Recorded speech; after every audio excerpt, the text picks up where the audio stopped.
Os irmãos, a paz do Senhor. Amém. Estamos felizes, de estar aqui hoje. É um dia de círculo de oração geral. Não temos nenhum texto, da mulher aqui do canto. Todo mundo com medo da chuva, Porque o povo diz que é o sal da terra e tem medo de desmanchar, Brincadeira.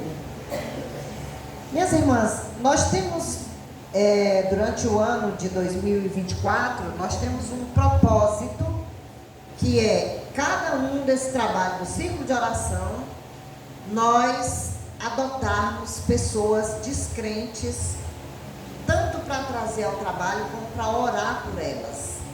Alguém aqui adotou alguma irmã para orar, alguma pessoa, amiga, um parente, um vizinho, alguém que você conhece que está orando por ele? Os que adotaram, lembre de mandar uma mensagenzinha para ela, dizendo: estou orando por você, conte comigo. Essa pessoa, quando ela recebe uma mensagem assim, ela fica feliz. E aqueles que ainda não adotaram, adote. E procure, no próximo trabalho, levar a sua amiga para ouvir a palavra. Levar essa pessoa para que ela tenha contato com a palavra de Deus. Alguns com certeza não irão, não vão desejar ir, mas outros, quem sabe, irão. E será uma bênção, E o nosso objetivo, quanto maior o número de pessoas que a gente orar por elas, melhor. Muito bem. A irmã, quem falou comigo foi a Simone, foi a irmã Amélia mesmo que falou comigo. Depois foi que a Simone só confirmou. Mas a irmã Amélia falou comigo para que eu estivesse trazendo a palavra hoje. E tenho orado ao Senhor, pedindo dele uma palavra para trazer aqui aos nossos corações, uma mensagem que possa falar conosco.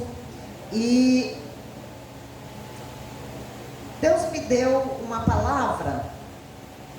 E eu escolhi 2 personagens para falar deles hoje aqui e trazer uma lição de vida para nós a partir deles.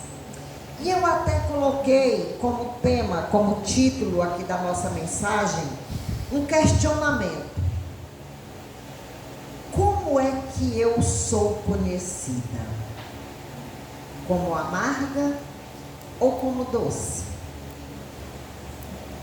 Como amarga ou como amável?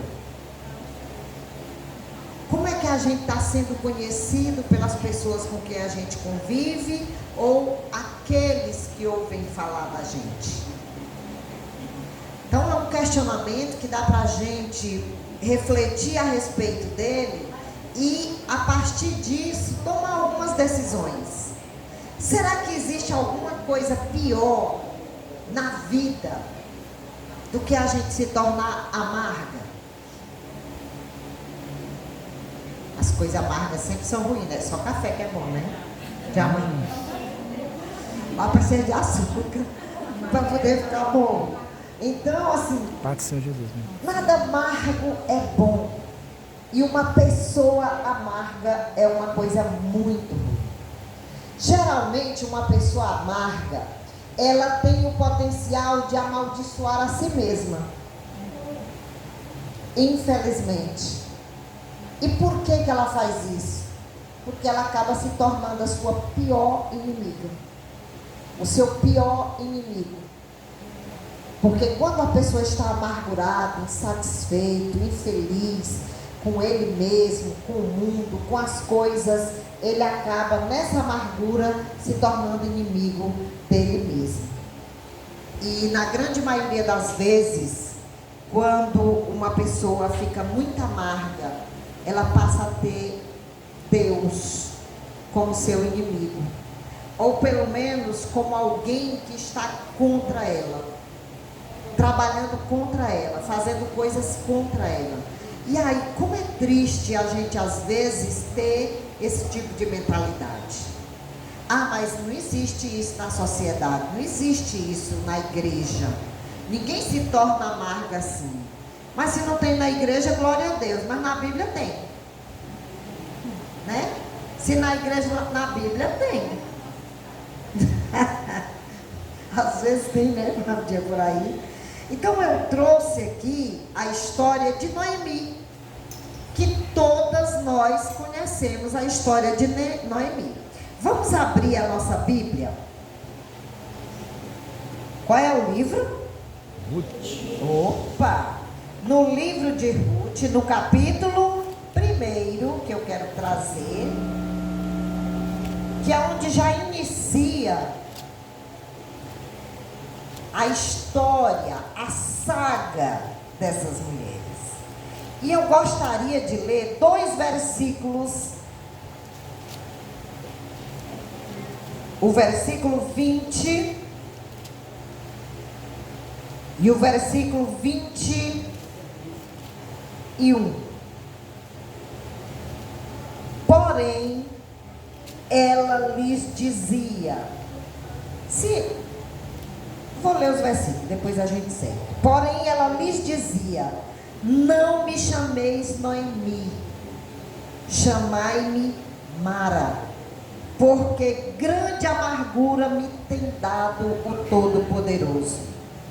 Cheia parti, porém vazia o Senhor me fez tornar. Por que, pois, me chamareis Noemi? O Senhor testifica contra mim, e o Todo-Poderoso só me tem feito mal. O coração aqui estava meio duro, né? Dolorido, amargurada. Então o que ela está dizendo? Que o Senhor está contra ela, fazendo coisas ruins contra ela. Qual é a situação de Noemi? Noutra versão aqui ela diz: porém ela lhes dizia: não me chameis Noemi, chamai-me Mara, porque grande amargura tem me dado o Todo-Poderoso. Cheia parti, vazia o Senhor me fez tornar. Por que, pois, me chamareis Noemi? O Senhor é contra mim, Ele tem me feito mal.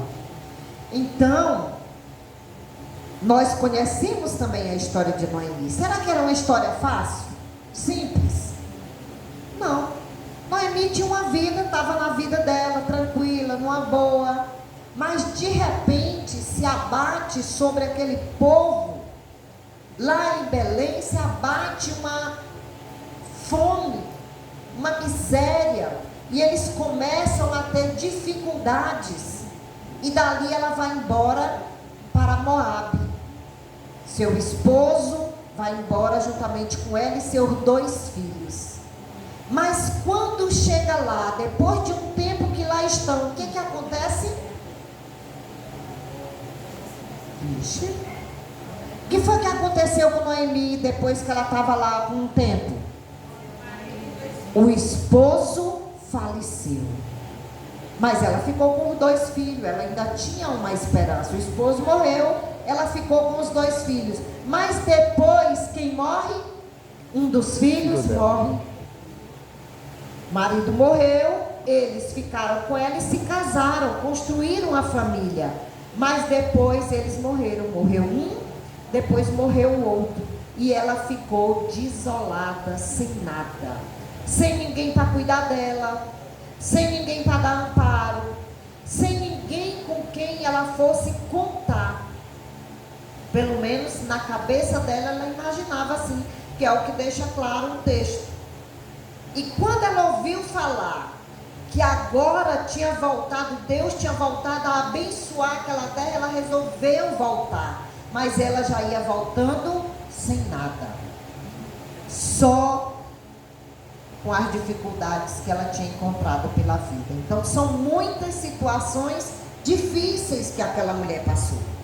E ela resolveu voltar, e nós conhecemos a história, quando ela diz para a nora: volte vocês, vão para a casa de vocês, eu não vou ter mais filho, para que vocês possam se casar, já estou velha, não vou mais dar conta. Se eu tivesse um filho hoje, não dava tempo de vocês esperar, então volto para a vida de vocês. E uma das noras resolveu voltar, mas a outra resolveu seguir com ela. E nós conhecemos o desfecho da história. como foi proveitoso. Então Noemi, naquele momento, aquela situação que ela estava passando, ela resolveu transformar aquilo numa grande angústia, numa grande amargura. Porque o marido morreu, ela tinha razão? Tinha. Às vezes a gente se encontra em situações que a gente tem razão de ficar amargurado, mas a gente não pode permanecer amargurado. A gente se amargura, mas precisa também levantar a cabeça, porque é o Senhor que está conosco. Glória a Deus. E aí vem um elemento que modifica a situação, e esse elemento é chamado fé. É Ele que faz a diferença nas coisas. Porque quando você resolve crer, que mesmo sem compreender o que está acontecendo, você crê que Deus sabe o que está fazendo, você tem atitudes diferentes diante da situação. Como eu disse, é muito natural todas nós nos amargurarmos, mas não é natural a gente permanecer amargurado.